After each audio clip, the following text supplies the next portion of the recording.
understanding the technology that powers the money is essential. Knowing the business drivers that inspire how the money is made is crucial. Bridging the gap between the mind of the technologist and the mind of the business is monumental. That is what TBF is all about. Let's start this never-ending conversation. It's time.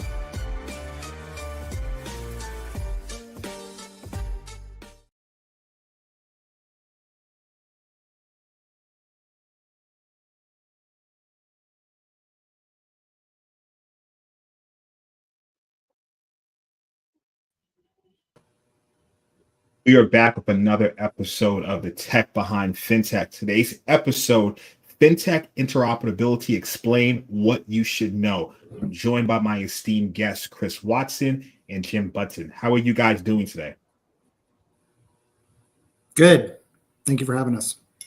Yeah, man, I'm pretty excited about this show. Thanks for having us. Let's get into some housekeeping. We're streaming live from Facebook, LinkedIn, YouTube. We have another stream going from Instagram. Shout out to my Instagram folks. And now let me get into the bios and introduce these gentlemen officially, and then we will jump into today's topic. So the show title today, FinTech Interoperability Explained, What You Should Know. My first guest, we're going to go with Jim. Jim Bunting has been building human-facing workflow solutions for the last 15 years and has led desktop interoperability initiatives on 3 continents. Jim is, let me go into, I have Chris's bio as well. Chris solves complex integration problems in finance as head of interoperability at Elgin.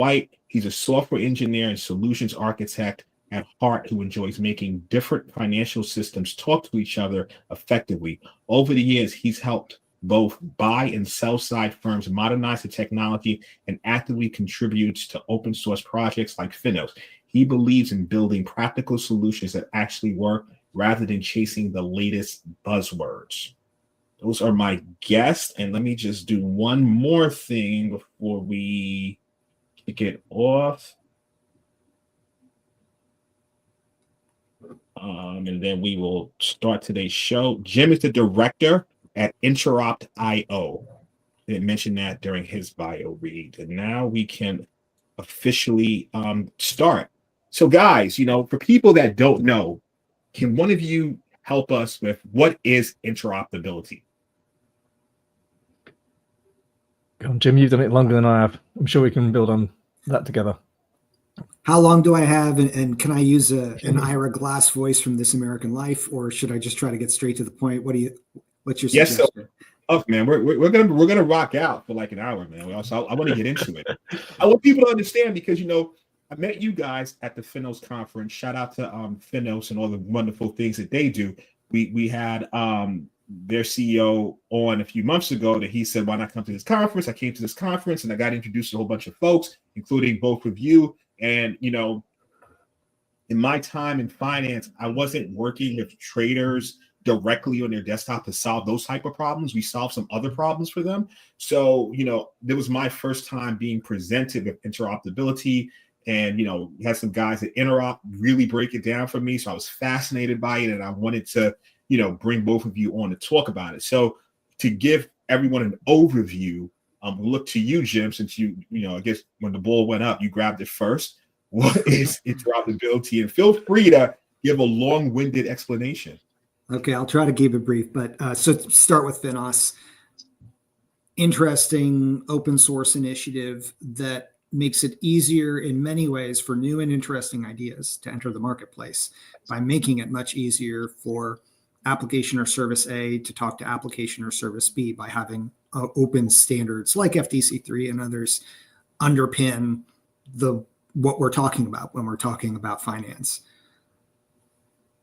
The problem is that these kinds of new and exciting initiatives are interfacing with 30 plus years of incumbent, heavy, old, crufty technology whose oldest DNA is on a cathode ray monitor green screen terminal the guts of which are still in use today and powering the decisions and the infrastructure that global financial institutions are still using. So how do you take the cutting edge of today and make that work with the DNA of capital markets? And the most feasible solution that has yet been implemented and is actually out there and allowing the bleeding edge to talk with the essential elements that rule the underlying infrastructure is interoperability. And it's functionally the capability for systems to work with one another without a custom integration or a prior bilateral agreement between those systems, a capability to integrate rather than a point-to-point integration. Chris, how'd I do? Is that about right? Yeah, no, I'd agree. I think most people think about this, they're doing it already. And I think if you think about it from a point of view of integration versus interoperability, there are different things. People do a lot of integration. They take one data source or something and they try and smash them all together to do something else. And they think maybe they're doing interoperability, and that's an integration point, right?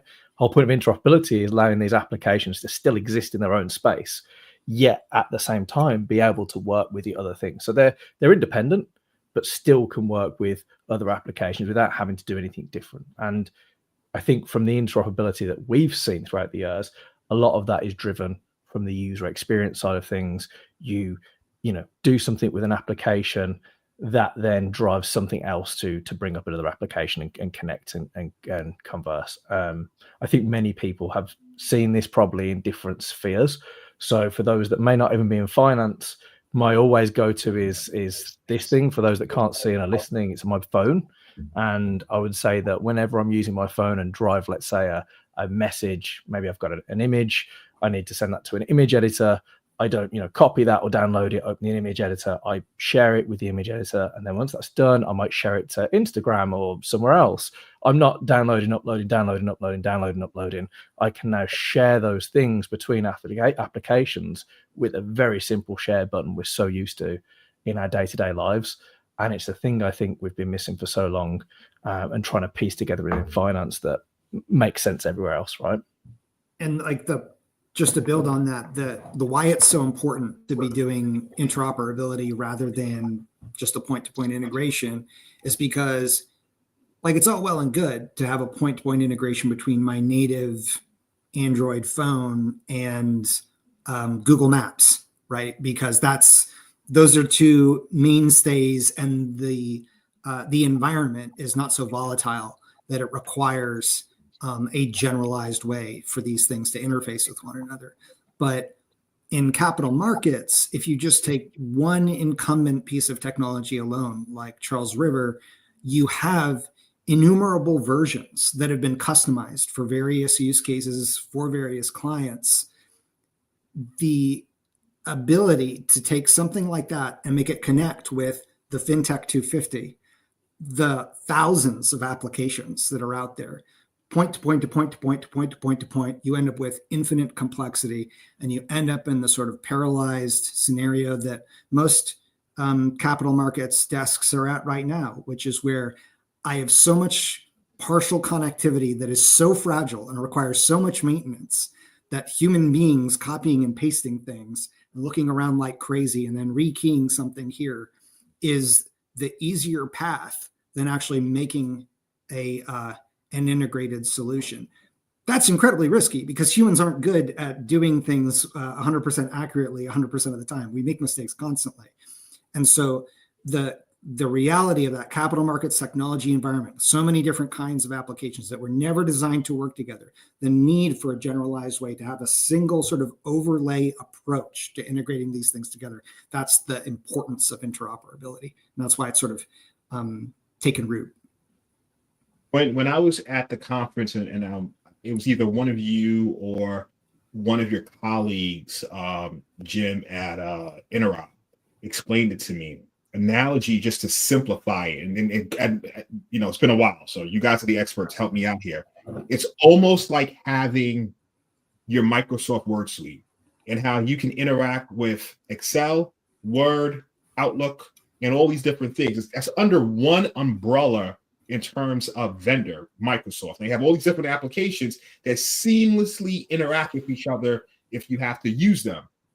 Now we're taking disparate applications from different vendors all across the board within capital markets and things that traders look at, and we're making them function the same. Is that like an idea? Yeah, I think that definitely. I think, yeah, that is well explained. And often if you're deep in it, you often get people go, so you're kind of like the launch pad at Bloomberg launch pad for everything isn't launch pad, right?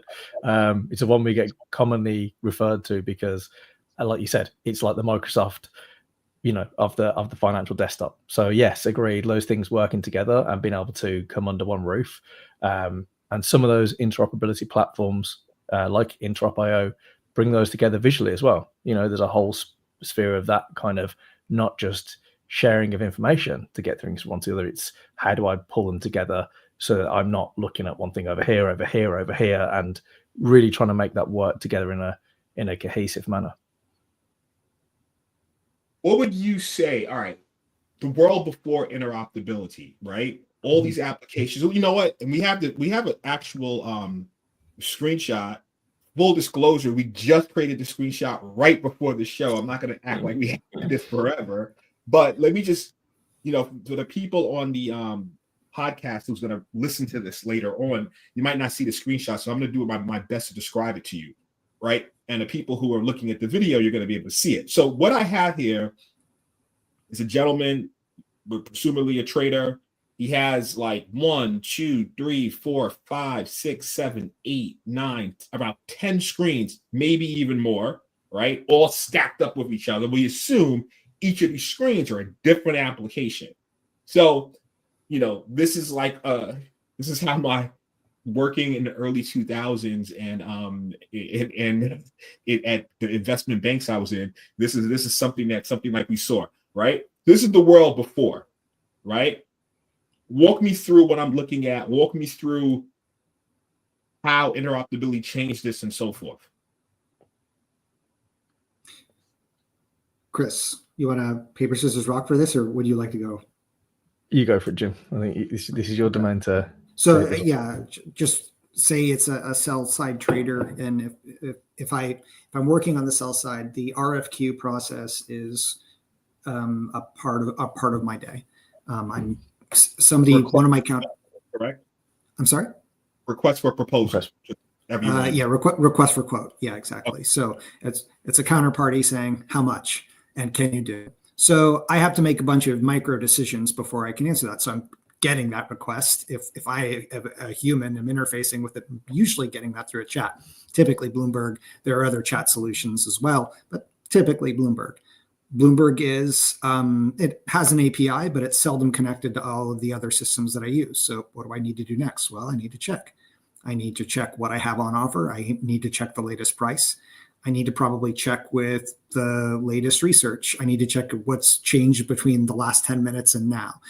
The reason why the screenshot is showing a guy looking at 10 different monitors, and those are many different applications, each running within each individual monitor, is because I've got a model running in Excel that's got a script that's connected it to an order management system that was built by my central IT 12 years ago, and then the guy who built that quit. So it's this giant Jenga tower of an experience that is governing the choice that this, frankly, highly paid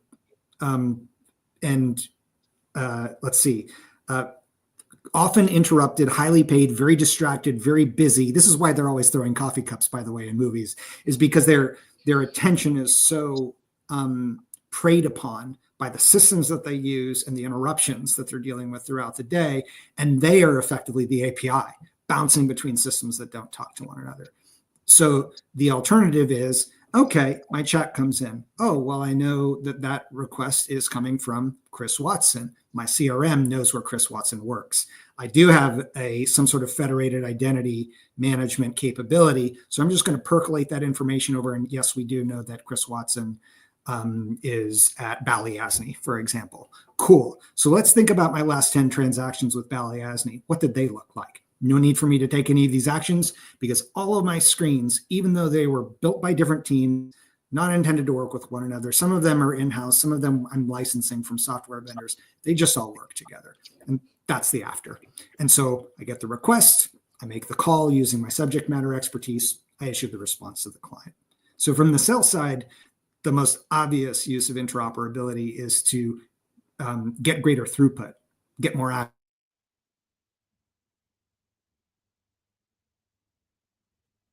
Hey, Chris, you still there? Yeah, I'm still here. I think. Okay, cool. I think something. Again. Oh, sorry, guys. Well, yeah, I we're cut good. out towards the end. Yeah, we're good now. Can you just repeat that last part so people can hear that? Just so from the sell side, if you think about it in very few words, what they want out of it, it's being able to do more with less, act more quickly, respond with greater accuracy to the market demand. And on the buy side, it's to work more accurately, because a day where you do no trading on the buy side can be a perfectly good day. But when you are making choices, make them very effectively using the best available data, collaborating internally with your other teams, which again requires interoperability between your systems and your teams. Yeah, and the time spent there, I think, is really interesting, because every minute counts. Every minute you're giving to someone else, you're losing your competitive advantage, right? Ultimately, there's so many people as well that look at these screens, and the difference, like I said, between integration and interoperability is people try and fix that C++ application because it's not a millisecond quick enough, or they need to execute even faster, and they're forgetting there's a person in between that, right? And that person may take 30 to 40 seconds to key in something here, then maybe 30, 40 seconds to go to a different application, and the swivel chair application over here. You're building up time, but people are really channeling their money into making those millisecond differences in their trading applications, where actually they're losing a chunk of time because these applications just to be there to rekey each time by a single person, we're reliant on, like Jim said, that they're accurate, quick, and can make the right decision at the right point, which sometimes is a difficult and high pressured position to be in, and can be the bottleneck of these systems, right? So I like this picture. I like the description. It's something I want to touch base on that you said, Jim, because I absolutely love the analogy, and I've never actually heard a human being compared to an API. But in this scenario, I think it's spot on, right? Because if we think about an API being some sort of connective tissue, this trader, this in this screen, visual representation of the man looking at 10 different screens. And as you mentioned, within those 10 different screens, you have multiple applications in each screen, right? He is the connective tissue, right? He is the API. And essentially, now with the interoperability, you're taking that function, or you're giving him a companion API. Is that a better way? Because he's still going to connect it, even though with the interoperability added in. But now, behind the scenes, those applications are leveraging an API to connect to each other. Is that accurate, or what do you guys think about that? Yeah, that's great. That's really well described. And the idea of sort of maybe having it's almost like a digital assistant for your subject matter expertise. So you're not doing Control C, Control V. You're not looking around here and there. And this is where it starts to get sort of interesting. This is when I guess if you're listening to this and you're thinking this might be kind of cool to leverage something like this, but where does it start and where does it stop? That's where it gets interesting, because take that trader's situation. How consistent is that workflow? Am I always checking the same apps? Am I always updating the same fields in those applications? Does it change throughout the day? What about when the market opens? What about when the market closes? All that kind of stuff. So how much of the jet engine controls of interoperability, setting things to channels, setting which contexts they understand from one another, do you want to expose to users? Depends on the kind of user, and it depends on the kind of work that they're doing. So really starting, this is something that Chris, I think, can speak to much better than I can, but starting from the user story and then sort of backing into what you do is the single most important thing to keep in your mind when you are starting to build one of these things out. Yeah, it's interesting, like you said, Jim. It's where do you put the knowledge worker in that position, and where do you work out which is the best flow? And I think this is where in that market, having that assistant is crucial, right? We're all leveraging AI assistants at the moment, and it's a big thing. And we talk about agentic workflows, and this is a workflow in a different sphere, in a different way. But again, it's about making those savings. This knowledge worker that's sat in front of you doing administrative work that is quite low level or rekeying stuff is a real big waste of their time, right? It's a big time sink. And like Jim said, is you then have to work out, okay, what does my flow look like? And every trader that I've come across seems to want to do things differently, have a different layout of screen. And if you're just giving an API, right, you may just say that's one flow that you're all doing. And people get frustrated with that because we don't all work in the same manner. And I think this is where interoperability also, when leveraged with things like FDC3, gives us a bit of a different approach. And again, I'll go back to those that may think about their phone. When I click on a link to something, right, and I want to send it, well, do I want to send it to WhatsApp? Do I want to send it to Outlook? Do I want to send it to something else? Now, each one of us may want to choose that action and do it differently. But if every time I clicked on a specific link and that information was sent and we all had to send it via Outlook, and that wasn't our destination point, that becomes quite frustrating. Whereas I think that point of interoperability gives that flexibility, like Jim said, and thinking about how people really work, allowing them to do their best work, allows them to have that advantage with a kind of semi-automated approach, if that makes sense, but with flexibility around it as well. So not determining their path they have to choose to get to the results they want to get to.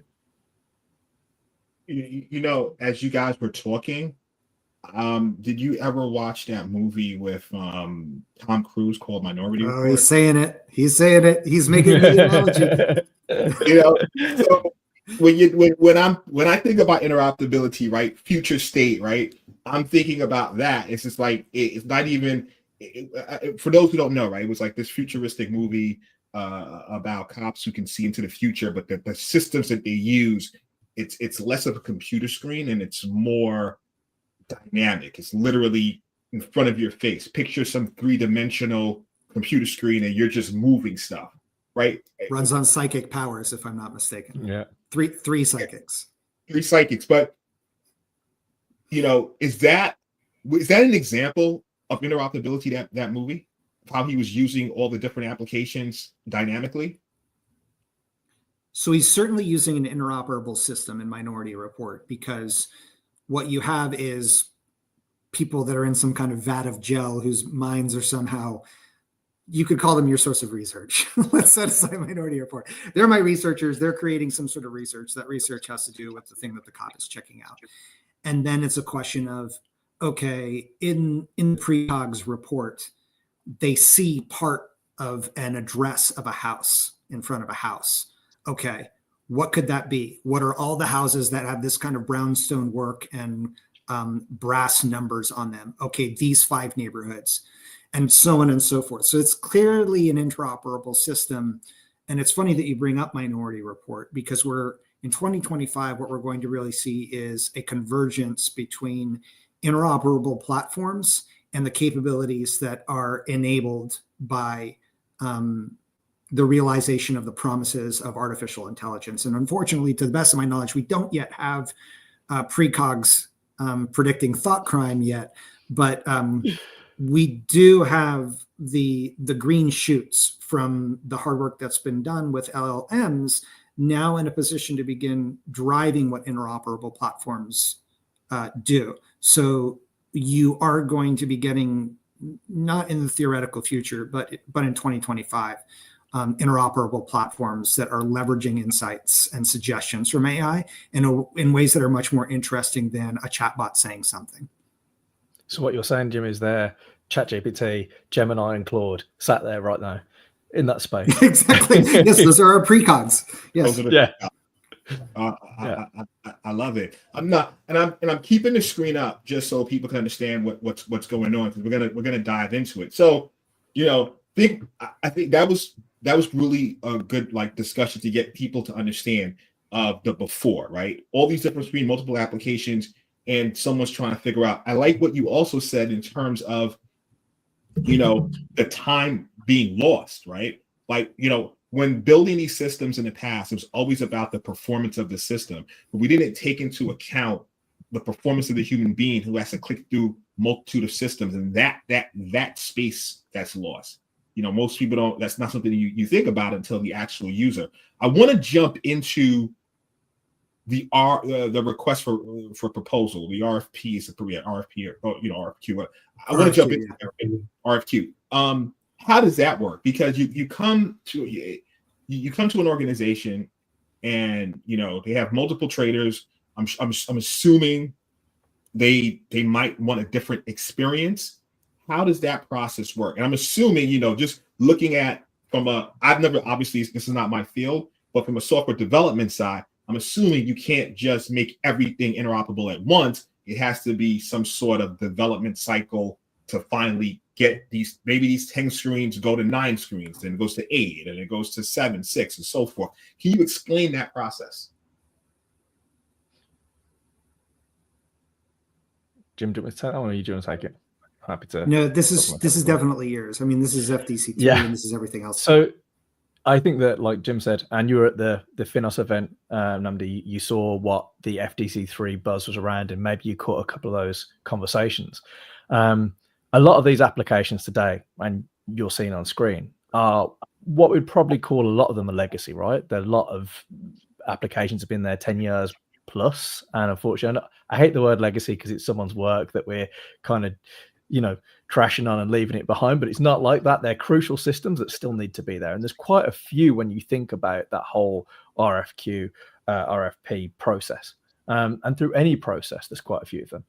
And sometimes it's about reducing those systems, but sometimes it's about each one of those systems having a clear advantage, right? And then how do you look at those systems and actually think about, right, well, I have them, how do I then bring something new into that form? Maybe I want to, sunset one of them and bring something new in here to make it more effective. How do I get them all working? Do I do it all in one go? And what's my approach? And the FDC3 part comes in here because it's a standard, right? And what I mean by that, for those that have been in the financial world, will have heard of potentially FIX as a standard, whereas FDC3 is more of a standard for applications to use the interoperability framework. So some of these things, when used, you'd be familiar with. Like I said, I know I hark back to the phone, but you've seen them probably in Android or iOS in the past, where you maybe click on something, send a link, and then a menu pops up and it says, okay, which application do you want to send that to? And the same world in FDC3, we click on something and it says, okay, which application that's FDC3 enabled do you want to send that to? We know it can work with a bunch of things. So maybe it's an analytics application. And as time goes on, you start building this into those applications, and more of them can start communicating and working together, interoperating with each other. You start getting that workflow, all the way through. And again, it doesn't always have to be from that point of view of thinking everything has to be in the back end. I have to go to the server. I have to put an API in there, because a lot of the time we do that, right? Everything goes to the back end. Information gets sent to another API, chain a bunch of APIs.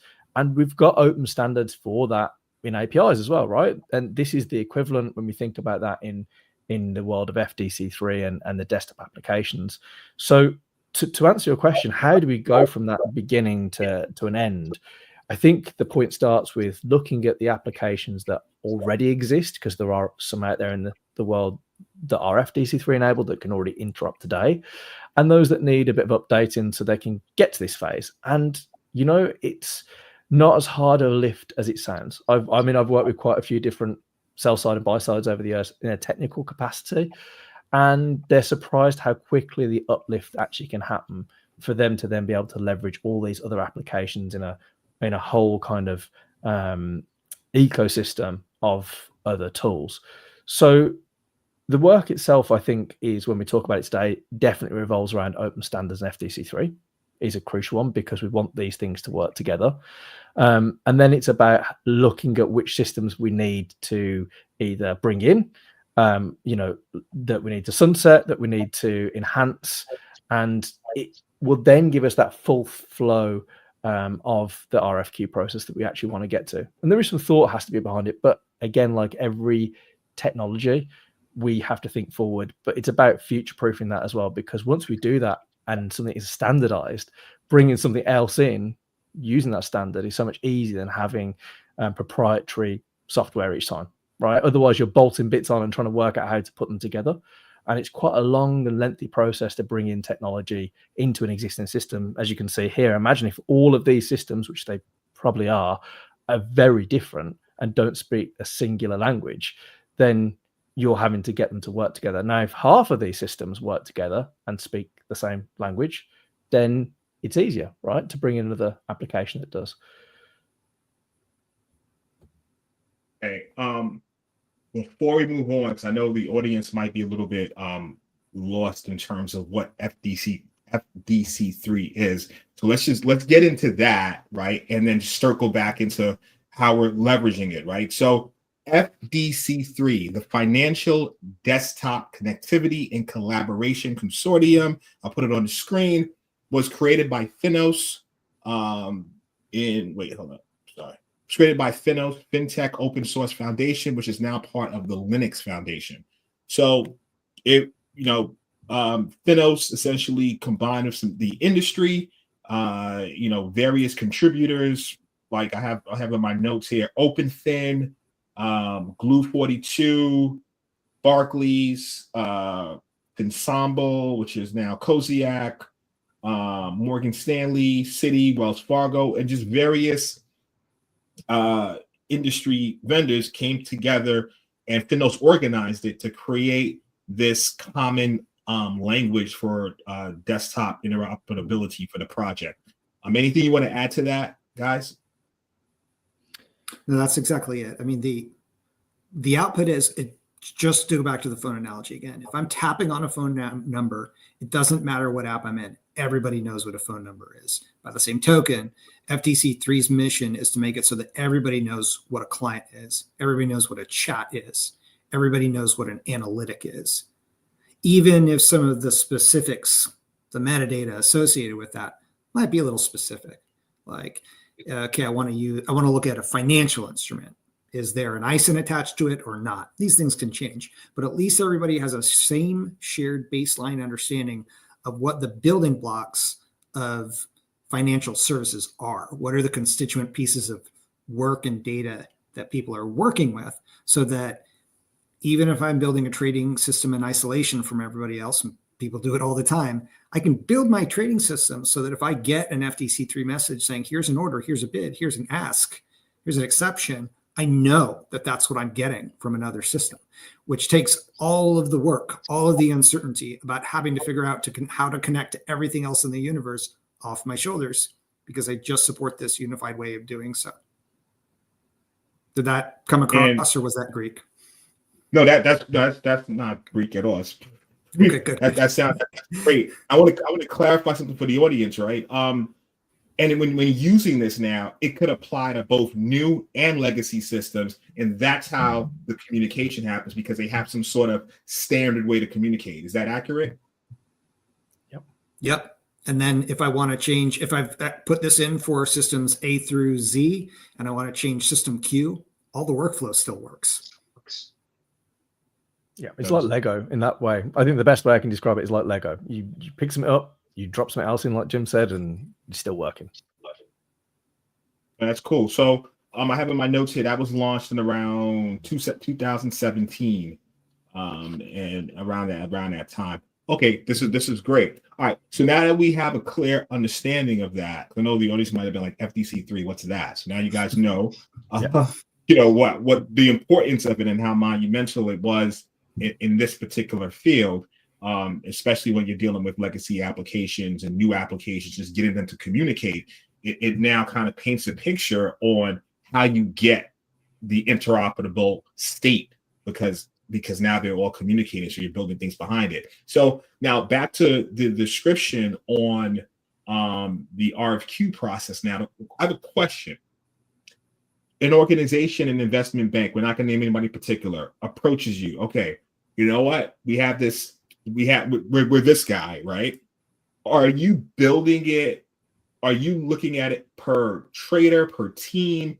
Are different people going to have different experiences based on that? Like, what's the usual end result of this stuff, and how is it distributed among the bank with the different people on the buy? How does that process work? I think that having seen that it's actually application based, and that sounds weird, but the desktop probably only has a certain amount of applications on them, and they're common between, let's just take, the front office for now, and they will have a certain amount of applications. Some may already be compliant with FDC3, some may not. And the challenge is, right, okay, like you said, everyone has their own different desktop set up in different ways with different workflows. What do you do, and how's the challenge beyond that point? And this is where that commonality and that common language allows you to say, okay, it doesn't matter that they've all got different layouts, they've all got different workflows, because we know these things can work together. That when they're put together, people may have different ways of doing things. It's kind of like those story books, where you go, which choice did you take? And you take a different route, and everyone can read the same book but come to a different ending.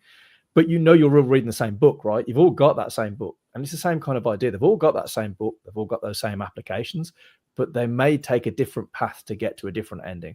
And I think that when they come to us, it's about looking at their systems and seeing which are, already out there, have this integration, which need updating, which need drop-in replacements, so that they can get to that end result of workflow, really. I mean, that's ultimately what it is it all kind of boils down to, I have a way of doing something. How can I get to that way of doing something with less friction, faster, more accurate?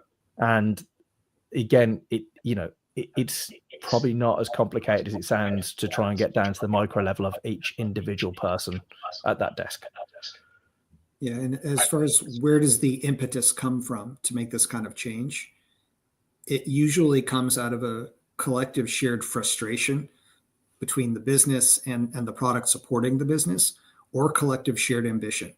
We want to build a new platform that's a better way of doing things. We're switching from one major system, say, we're making a change, something like Aladdin or Charles River or Bloomberg is entering or exiting the picture. This is creating instability.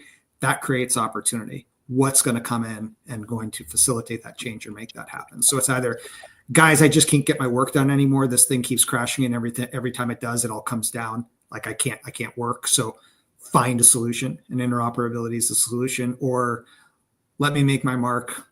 Let's create a better way for our teams to work. Let's attract some new talent.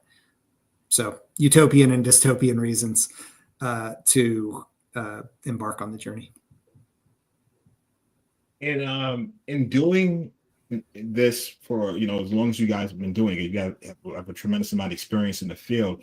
What are some of the challenges that you faced, or one would face, in trying to create this interoperable system for an IB, an investment bank? I think oftentimes there's a couple of them, and they go from technical to business, right? And I think if I take a technical one, try not make it not so technical for you right now, is those integrations that don't exist today, right? A lot of those things exist out there in the world. What I mean is we have access to some of these systems.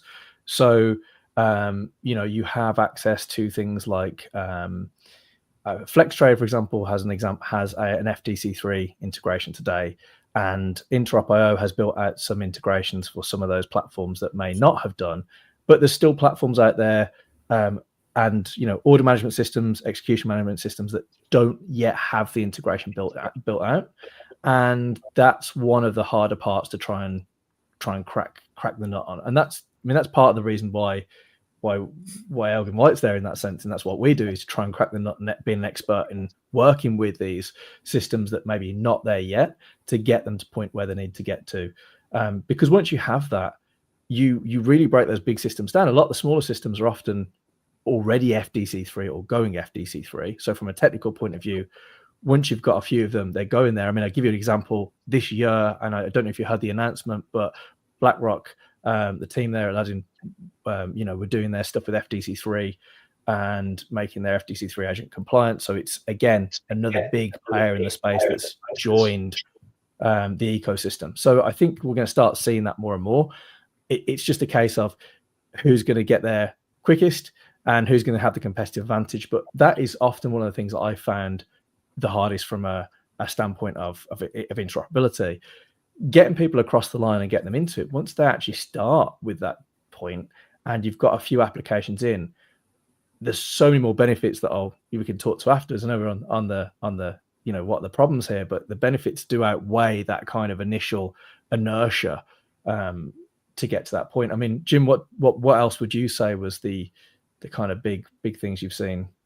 Yeah, you're dead on. That's one of the two things that was going through my head. It's initially, I mean, to put it more candidly, a lot of the major incumbent vendors, when interoperability started to appear, they didn't know whether it was an opportunity or a threat, and they didn't know whether to build a bridge or a wall. Do I make it harder to connect or easier to connect? What makes me stickier versus what disintermediates me from my customer? That conversation is essentially over. A plurality of the incumbents and the so-called disruptors have all enabled various flavors of interoperability solution, either white labeling something or building something in-house or working with consultants. The other key thing that is essential to success with an interoperability initiative is have a plan. And that's part of another reason why consultants like Elgin White it's very important that they're in the space, because like all new technology promises, there's a lot of marketecture that goes into initial presentations. And it's like, it's going to make everything really great for you. It takes no effort. It runs on dreams. And there was this idea that all you really needed to do was take an app, any app, whatever, and have it run in this system. And then everything would just sort of magically come together. You got to figure out all kinds of other stuff, guys. You got to figure out what are the workflows that you are going to enable. You got to figure out how your apps launch. What is the life cycle of your apps? What do they look like? What does authentication look like? How about entitlements? How would an aggregated notification system work? Should you even implement one? Should you put emails into that? How about unified search? What's practical and useful for people versus what's just creating more overhead for us to maintain? And a lot of the early efforts in the world of interop were made sort of with this field of dreams. This is a very dated idea, but like this field of dreams mentality of, hey, like we'll just sort of put it out there and then it's all going to come together. And guess what? It didn't. What did instead come together were a lot of very successful initiatives that were very carefully planned by people who are business savvy, tech savvy, and understood the underlying schema for interoperability. So we're kind of like, it's grown up as a discipline now, but it's fairly recently grown up. And it's nice to no longer having to help people understand that this requires effort, and simply helping them be successful and plan accordingly, build smart architectures around this kind of stuff. Both Chris and I have spent a ton of time having very early stage sort of formative conversations about this kind of stuff. And now we're finally almost, like 8 years later, seeing things start to really take off. And we're going from people having these conferences with 50 people in the room showing a CRM talking to a widget. And now we're at conferences where people have rolled things out to 50,000 users, which include an AI agent prompting hundreds of different applications for hundreds of different user profiles globally. And now they're flipping it and turning it into a marketplace for third-party content. So it's a pretty exciting time, and it's pretty gratifying. And that's totally awesome. Jim's been dropping things, all like a couple of things. I'm going to get back to this word. I mean, it's architecture. I like it. I first time hearing it. I'm sure I like it though. It's pretty. That's a. I just pictured, it's like, especially in security, it's just like vendor sprawl. So everyone's product can do like the most amazing things until you actually start using it. You're like, this sucks. It's just like, but I love the architecture word. Real cool. So early in the discussion, we were talking about 2025. Let's get into future state, man. Where are things going? Jim, do you want to? I mean, I think Jim landed on one of those things. Interestingly, I don't know if you caught it, but at Finos, JP Morgan were showing their Interop platform and how they've incorporated AI into their Interop platform. So I think this is going to be something where we're going to see a lot more of this. You know, AI is being driven as the kind of singular point to do everything, but I think people forget it's a tool that can be used along other side of tools, and I think that's why we're looking at a lot of this agentic workflow and thinking about how that kind of, you know, starts working. But if you think about that and take a step back, we already have a bunch of tools at our disposal when you think about FDC3 and applications, because these applications are tools, right? Each one of them is a tool on the desktop.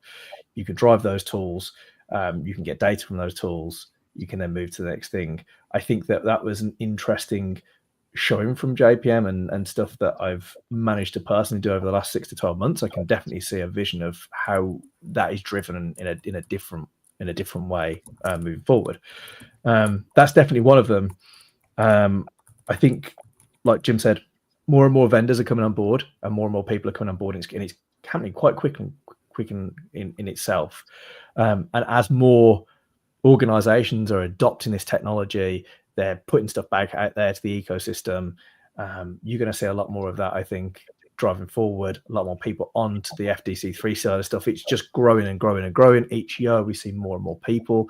And you know, I think there's just lots of opportunity that's untapped. I listened to one of your previous guests that talked about RPA, so the robotic process automation previously, and those kind of things. You know, like ultimately these are UIs, right? All of these things are UIs. People are building new, smaller UIs.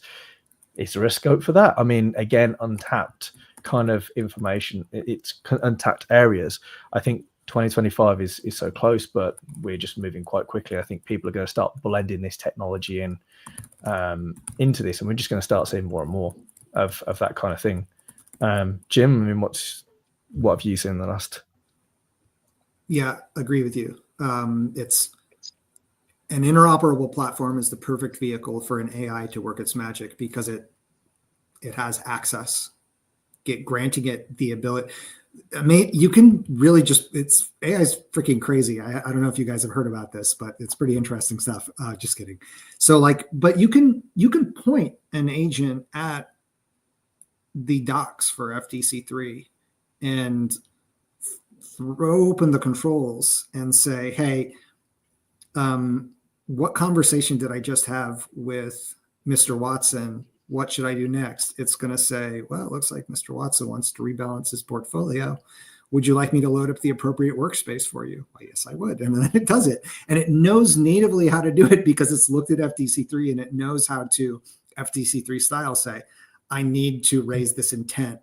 I need to send these contexts to these other applications that have published their capabilities. So it's perfect. It's a perfect seeding ground to see AI proliferate and really make good on some of the promises of AI in this space. We're going to see much more as well, direct monetization of interoperability from the major vendors that have put out their own interoperability strategies. So if you are, I kind of said the walls versus bridges thing a little bit before. If I'm an incumbent vendor, if I'm out there, if I've got 10,000 clients and I've got all these other guys that are all competing for a slice of my business with an analytic or whatever, I can either be really hard to work with, or I can get a piece of the action and become that marketplace for those other systems. If I'm deploying an interoperable platform, then I get to choose the terms under which everybody's systems interoperate. And essentially the more strategic vendors are making the call to lean in this direction. And then lastly, I think we're going to see what we've seen in capital markets over the last 8 or so years repeat itself in some other verticals that also have people whose time is very important, looking at 3, 4, 10 different screens, running a bunch of different applications, where the penalty for inaccuracy is very high. So expected areas, insurance, education, government, others. I just to jump in as well. I think from a personal personal view from looking at some of these things, talking about AI, one of the biggest problems we suffer with is trying to put AI in a box, right, in terms of giving it boundaries. And I think when you look at particularly things like the computer use, if anyone's seeing that at the moment with Claude or all the rest of the platforms trying at the moment to do kind of an RPA style with AI, I guess, it's very scary in the fact that these things don't need to be sandboxed because they don't have a boundary in place. Whereas I think when you look at FDC3, it's kind of like a boundary in itself. And when I look at these things, particularly when I think about computer use, I'm like, well, actually, a lot of that stuff is semi-automation that could be done with interoperability using FDC3, right? Driven by some kind of AI background. I think there's a point where the market out there at the moment is in technology driving to that kind of space, but actually we need to put boundaries around it. And what better boundary than to stick it inside of an FDC3 boundary that you can't go beyond? And we've already got, like Jim said, we've already got that point to kind of allow it to work in without going off on a tangent and be dangerous, because it could be dangerous if not held within its own bounds. So personally, I think it'd be really an interesting one to see that. Maybe not 2025, but yeah, we'll see where that looks. I'll be remiss if I don't ask this question because of my background. Security concerns, right? Every time we start expanding, opening systems up to interact with each other from a security point of view, we look at that as we're increasing the attack surface. What are the concerns? What are the end users saying before? Are they expressing the concerns when you're coming in and they're doing the necessary due diligence and those pesky vendor questionnaires? What are some of the things that come up regarding security? It's if you want to dig into some of the specifics, and they might well be worth digging into, we can, and Chris can probably do a much better job than I can. But the style of integration that is enabled by interoperability doesn't raise security concerns. It's secure by design. So everything is still running in its own environment. Nothing is exposed or opened. Individual applications and services selectively emit or receive blobs of metadata. Here's a client. Here's a client's name. That, for example. There are all kinds of security features that exist both within open standards like FDC3, and then can be implemented or have been implemented with interoperability platforms. So it's probably worth very briefly segueing into, there's a whole lot of platform that can exist to support an interoperability strategy. And I won't talk about it too much, but one aspect of that might be window management. Another aspect might be the concept of trusted or untrusted applications. So there are multiple nested security features that are in place for what is inherently a pretty damn secure way of sticking your applications and services together. Yeah. I think the other thing is it's worthwhile noting that at the moment ongoing is the FDC3 identity and threat modeling working group that are talking about how we actually take these applications, because when it's in the environment itself for most of these platforms, a lot of stuff is locally run. You've got less surface area to expose some of this information. I think that when it comes to making sure these applications are who they say they are is more of the concern for some of the platforms. I'm not talking for interop.ai here. I know they have their own security way of doing this, but as a standardized approach, the identity and threat modeling team are looking at how do we make sure these things are signed, we get keys, they're given the stamp of authority that they get, and we know what we're sending it to an application that we trust. We're verified. I mean, most of these people are probably logged in anyway to the system. So again, it's having an extra layer of security on top of that to say, yeah, definitely sent it to the right thing. Here's the payload we send it back to, some kind of token, et cetera, that we've connected. We agree that that's the right application. And that's another means to be able to make sure it's secure when we talk about communication via interoperability in FDC3. Awesome. I think this episode, you guys really broke down interoperability. FDC3 really gave a good understanding, for someone who's not as familiar with this stuff. over. I mean, our goal of the show is this, we say demystify FinTech and really break down different aspects of it, because there's just so many aspects, right? And this is just one in our close to 200 shows we've never touched base on. So I thank you immensely for it. In a little bit of time we have left, I want to get into some hobbies. So Jim, you're a dungeon maker. Oh my God. Talk about that. Come on. I've asked this question a million times on our guest forums. I've never heard that answer. You really have to break that down. What does that mean? And when it helps you with design thinking, talk to me about that. Well, first of all, if I'm going to answer that question, you're going to have to make a charisma check. All right, moving right along. No, it's look, I'm a geek, right? A lot of geeks end up in this kind of field, and we're all geeks, by the way. Just throw that out there. A dungeon is not too dissimilar from a technology environment. There are rooms that are connected by hallways. There are traps in between, and they all relate to each other. They need to, in order for the dungeon to kind of be interesting. If it's just, I play tabletop games with geeks, and we tell fantasy stories and stuff. Orcs, hobbits, you name it. And what you need to do in those kinds of situations is make sure that there's a cohesive story throughout. If it's just orcs, eventually people get tired of it. So there needs to be sort of a consistent thread throughout. When you're building the dungeon, you do so as hopefully as intentionally as you would a technology environment used by people who are navigating it with the same urgency that a 5th level paladin would be through a Dungeons and Dragons dungeon. Thank you for coming to my TED Talk. I'm going to hand this over to Chris before I start blushing. No, thank you for you. I really wanted to talk to you. And Chris, on a personal side, you mentioned you have a young daughter, but you mentioned that has helped you with time management. Yeah, for those that are parents out there, probably know that you squeeze. I'm currently in the bad books, so I probably should be doing bath and bed at some point shortly and cooking tea. So you get to squeeze a lot in of a short period of time, and I think I always thought when you do technology stuff, I'm always looking for the next thing and doing a lot of reading around stuff, but you get a short space of time now to just push stuff into, and for me, having to do more in less time is definitely an interesting thing, because I like to squeeze that out and explore everything. But it's it's been an interesting change to have to do things in a turn around very quick point.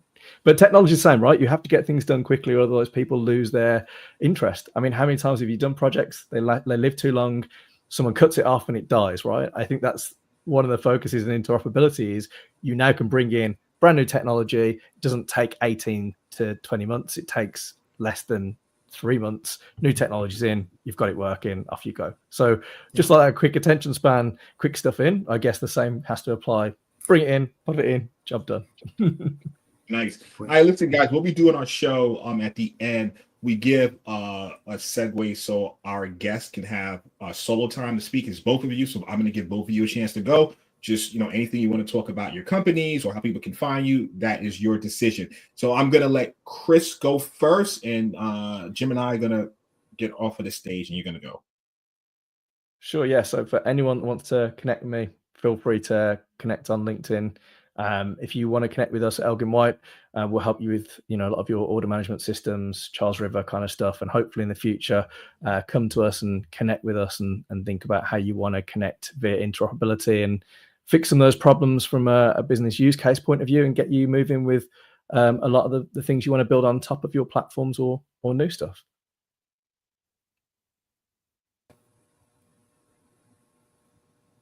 And now we'll give Jim his time to go, and Chris and I will get off stage. Hey, so yeah, we're interop.io. We're the market leaders for desktop interoperability platforms by production footprint and revenue. We do a lot that's not just about making money, though. For instance, we're the co-chairs of FDC3's, a couple of FDC3's working groups, and we try to do everything we can to help make sure that the rising tide lifts all boats. So if you have any questions or want to talk interop, feel free to give me a shout. We'll help you out however we can. Thanks. Guys, thank you very much for your time today. Really appreciate it. I'm so look, I'm going to consider both of you friends of the show. Anytime something comes up in the news about interop or something something that we need to understand and you could help us break it down, we're definitely going to call you guys to do so, or some new development. So look forward to being a future guest, since now you're a friend of the show. To everyone who joined us, thank you very much for joining us, whether you're looking at this live, my guys on Instagram, whether you're looking at this in LinkedIn and Facebook, whether you're going to watch it tomorrow or next year. We thank you for your viewership. Thank you for all the behind the scene messages, the comments, the likes. And even if you don't like it, but you watched it, and then when you see me, you're like, hey, that was a good show. Thank you for that too. All good. And on that note, I wish everyone a great weekend. Jim and Chris, once again, thank you very much. I have your emails and stuff, so Thank you. We can always maintain our you. contact and so forth. And on that note, we are out. Take care, guys.